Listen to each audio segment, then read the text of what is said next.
মাননীয় স্পিকার, মাননীয় সংসদ সদস্য এতটাই হাইপার ছিলেন যে আমি এই প্রস্তাবনাটা উপস্থাপনের আগেই উনি লাফ মেরে দাঁড়ায় গেছেন বিরোধিতা করার জন্য। এইটা ইট ডেমনস্ট্রেটস যে বিরোধিতা করতেই হবে। মাননীয় মন্ত্রী, মাননীয় speaker, let us be respectful to the members of the opposition bench. My lord, মাননীয় স্পিকার, মাননীয় সংসদ সদস্য যে বক্তব্য দিয়েছেন, বিচার বিভাগে সুপ্রিম কোর্টে রিক্রুটমেন্টের বিষয়ে যে প্রশ্নবোধক চিহ্ন আছে, থিওরিটিক্যালি আমি বক্তব্যের সাথে একমত। এই বিচার বিভাগের সুপ্রিম কোর্টের নিয়োগের ক্ষেত্রে এমন নিয়োগ হয়েছে অতীতে, বিশেষ করে গত 17 বছরের মধ্যে ফ্যাসিস্ট আমলে, যে নিয়োগে পার্টি ক্যাডারদেরকে বসিয়ে দেওয়া হয়েছে, যে নিয়োগের মাধ্যমে বিচার বিভাগকে কলঙ্কিত করা হয়েছে, যে নিয়োগের মাধ্যমে খায়রুল হকের জন্ম হয়েছে, যে নিয়োগের মাধ্যমে আমার বাংলাদেশের মানুষের হৃদয়ের হৃৎপিণ্ড সুপ্রিম কোর্টের বাংলাদেশের প্রধান বিচারপতির বাড়িতে আক্রমণের পরিবেশ তৈরি হয়েছে। আমরা তাই চাই সেই নিয়োগ প্রক্রিয়াটা আরো স্বচ্ছ হোক। আমরা চাই সুপ্রিম কোর্টে ভালো বিচারপতি নিয়োগ হোক। আমরা চাই সুপ্রিম কোর্ট মানুষের ন্যায় বিচারের আস্থার জায়গা হয়ে উঠুক। আমরা চাই বাংলাদেশের বিচার বিভাগ পৃথিবীর ইতিহাসে অনন্য উদাহরণ সৃষ্টি করুক। সেটা চাই বলেই এই আইনটাই যে ডিফেক্ট আছে সেটা আমি বলবো অধ্যাদেশে। উনি বলেছেন আমি অ্যাটর্নি জেনারেল হিসাবে ওই সময় এই আইনকে ডিফেন্ড করেছি। মাননীয় স্পিকার, আমার যতটুকু জানা আছে, আমার মাননীয় সংসদ সদস্য লয়ার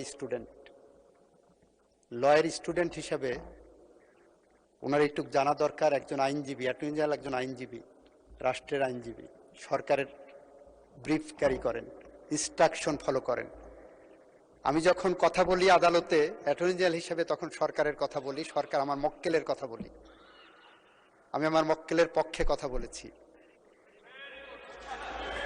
মাননীয় স্পিকার, ওই সরকারের পাবলিক পলিসি হলো, প্রত্যেকটা ল হলো একটা পাবলিক পলিসি। ওই সরকারের পাবলিক পলিসি ছিল এই অধ্যাদেশ জারি করা। সেই পাবলিক পলিসি সরকারের যেটা ছিল, আমার মক্কেলের পক্ষে কথা বলেছি। আমি এখন এই সরকারের মন্ত্রী, এই পার্লামেন্টের সংসদ সদস্য। আমার সরকারের পাবলিক পলিসি হলো বিচার বিভাগে নিয়োগের ক্ষেত্রে সম্পূর্ণরূপে স্বচ্ছতা, জবাবদিহিতা, যোগ্যতার মানদণ্ড নিরূপণের জন্য আমরা নতুন করে পদক্ষেপ গ্রহণ করব। যে অধ্যাদেশের কথা ওনারা বলছেন, ওই অধ্যাদেশের ডিফেক্টটা কোথায় শুনবেন মাননীয় স্পিকার? উনি আর্টিকেল 95(2)C পড়েছেন। 95(2)C-তে বলা হচ্ছে যে বিচারক নিয়োগের ক্ষেত্রে পার্লামেন্ট আইন পাশ করতে পারবেন, অ্যাবসলিউটলি। কিন্তু 95(1) পড়েননি উনি। 95(1)-এ বলছে বিচারক নিয়োগের ক্ষেত্রে প্রধান বিচারপতির সাথে পরামর্শক্রমে রাষ্ট্রপতি নিয়োগ দেবেন। তাহলে প্রধান বিচারপতির সাথে পরামর্শক্রমে যে আইনটা করা হয়েছে, এখানে প্রধান বিচারপতির সাথে পরামর্শক্রমে জায়গাটা কনস্টিটিউশনালি ফিট করছে। আর্টিকেল 98টা পড়েন মাননীয় সংসদ সদস্য। 98-এ কিন্তু এই কথা বলা নাই, প্রধান বিচারপতির সাথে পরামর্শেরও দরকার নাই। অস্থায়ী বিচারক নিয়োগের ক্ষেত্রে প্রধান বিচারপতির সাথে পরামর্শের কোনো প্রয়োজনও নাই। 98টা দেখেন কনস্টিটিউশনে, সেখানে বলা হচ্ছে সরকার রাষ্ট্রপতি নিয়োগ করবেন অস্থায়ী ভিত্তিতে। আমাদের কথা হলো, উনি আর্টিকেল 31 পড়লেন। কিসের আর্টিকেল 31? জুলাই সনদের। জুলাই সনদের আর্টিকেল 31-এ আপনারা বলছেন একদিকে বিচারক নিয়োগের জন্য সংবিধান সংশোধন করতে হবে, আর একদিকে এই বিলের বিরোধিতা করছেন। সংবিধান যদি সংশোধন করতে, আপনারটাই ধরে নিলাম, সংবিধান আপনি দেখেন article 31 of the July charter, আমি পড়ি আপনাদের সামনে কি লেখা আছে। মাননীয় স্পিকার, আপনার এই পার্লামেন্টের সবার ক্লিয়ারিটির জন্য বলছি, ওনারা আর্টিকেল 31-এর লেফট হ্যান্ড কলামকে রিলাই করছেন। লেফট হ্যান্ড কলামে আছে, সুপ্রিম কোর্টের বিচারক নিয়োগ সংবিধানে এরূপ যুক্ত করা হইবে যে সুপ্রিম কোর্টের বিচারক নিয়োগে প্রধান বিচারপতির নেতৃত্বে একটি স্বাধীন বিচার বিভাগীয় নিয়োগ কমিশন গঠন করা হইবে। এটা ওনার বক্তব্য, ওনারা রিলাই করছেন। আমরা বিএনপি বলেছি যে আমরা বিচারক নিয়োগ সংক্রান্ত বিষয় আইন প্রণয়ন করব। এই জায়গাটা এসে আসেন, আমরা সংবিধান সংশোধনের যে বিশেষ কমিটি করতে চাচ্ছি, আমরা সেই কমিটির কাছে ফিরে যাই।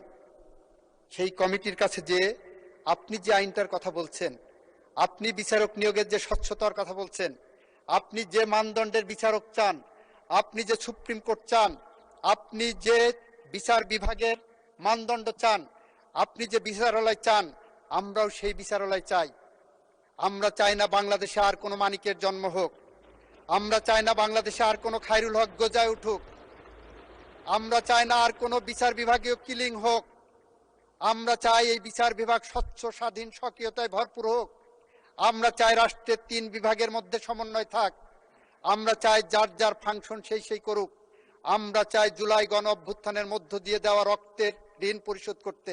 সেই রক্তের ঋণ পরিশোধ করতে গেলেই আমাদেরকে সঠিক পথে যেতে হলে একটি সাংবিধানিক কমিটি গঠন করে আসেন চুলচেরা বিশ্লেষণ করি, আসেন কোন কোন জায়গায় রোগ আছে সেটা ডিটেক্ট করি, আসেন প্রপার ডায়াগনোসিস করি, তারপরে আসেন ওষুধ দেই। আমরা সেই পথ ধরে এগিয়ে যাই। তা না করে যদি আমরা কথায় কথায় এখন বিরোধিতা করি আর পিছনে বসে ফ্যাসিস্টরা হাতে তালি দিচ্ছে, আপনারা সঠিক পথে আসেন। আমরাও বেঠিক হতে পারি, আমরাও সঠিক পথে আসতে চাই, আমরাও ভুল করতে পারি, আমরা সঠিক পথে আসতে চাই। আসেন দুই পক্ষের ভুল সঠিকতা এক টেবিলে বসে আমরা আলোচনা করে সমাধান করি। এই আইনগুলো এমন না যে কোরআনিক ভার্সন, এই আইনগুলো আজকে পাশ করলে এমন না যে কালকে আবার এটা সংশোধন করতে পারবো না। পার্লামেন্ট ইজ ওপেন, আমরা আবার সংশোধনের জন্য আসতে পারবো। সুতরাং আমরা আসেন, আপনারা বলছেন সংস্কার, আমরা বলছি সংবিধান সংশোধন, প্রত্যেক সংশোধনে একটি সংস্কার, আমরা সেই পথ ধরে এগিয়ে যাই বন্ধুরা। স্পিকার, আপনাকে ধন্যবাদ।